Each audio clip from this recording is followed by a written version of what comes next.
Hey everyone! Want to translate Guarani text to English or any language instantly? In this video, I'll show you super easy ways to do just that, whether it's a website, a text snippet, or on your device.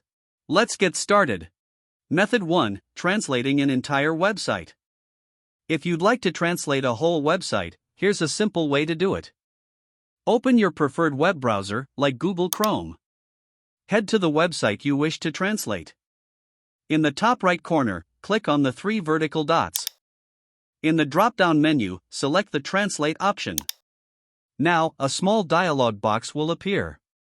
Click the 3 vertical dots in this dialog to choose your desired language from the list.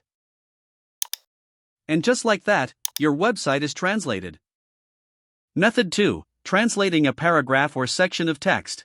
For shorter text, here's an easy solution.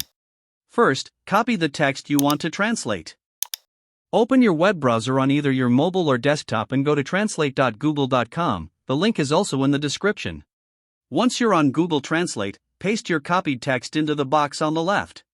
In the right box, use the drop-down menu to select your preferred language. Your text will be instantly translated, and you can simply copy the translated text for your use. Method 3. Changing the language of your device. If you'd like to change the language of your entire device to English or any other language, open Settings on your device. It's usually represented by a gear icon. Scroll down to find System or Time and Language, and select Language and Region.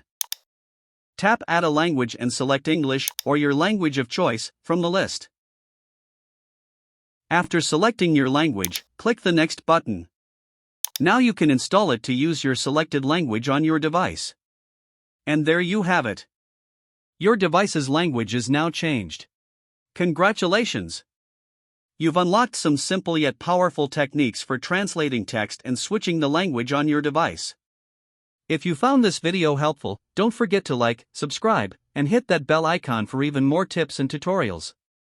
Thanks for watching.